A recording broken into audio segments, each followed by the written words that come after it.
Child killer Warren Ross will serve a minimum of 30 years in jail for the brutal murder of his stepdaughter Tanilla Warwick-Deeves. Judge Stephen Rothmer handed down the verdict. In a rare breaking of court protocol, he allowed a camera into court for the verdict.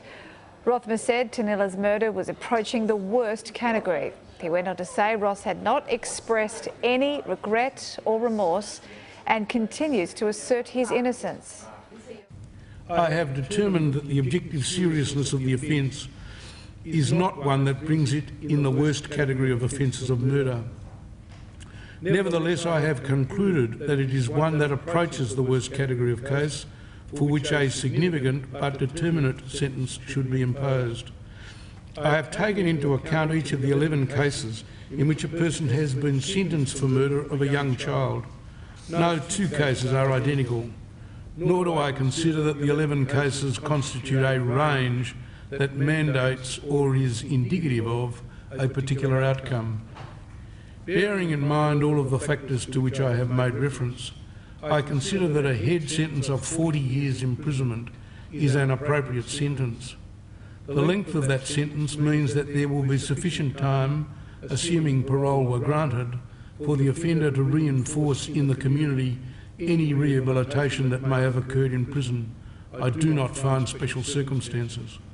The offender has been incarcerated for this offence since 27 September 2011 and the sentence will commence on that date. And Tanilla's uncle spoke outside court saying the family were happy with the verdict and that justice had been served. Could not ask for a better result at the end of the day. It is not a full closure, but won't bring it back, but at least it sets further standards to more seriousness to people that think that they can do those sorts of things and get away with it. And they'll want to think about it because that's exactly what's going to happen to anyone that thinks they can harm children. And it might change laws yet, let's see where it goes. But me and my family can now close this chapter of the book and move on, but it won't bring her back. But he can stay in jail, and parole period, non-parole period's pretty got to be happy with that. What do you make of his reaction and the reaction of his supporters?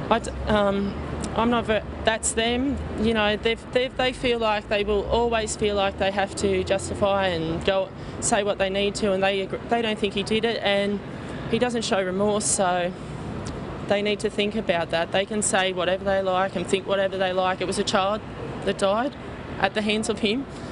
And he's been convicted of murder, found guilty of it by the jury and by the judge. So at the end of the day, there was evidence, there was things that were the evidence, and there was things that led to this outcome, and the outcome is what it is, and now he has to live with that for the rest of his life like everyone else does.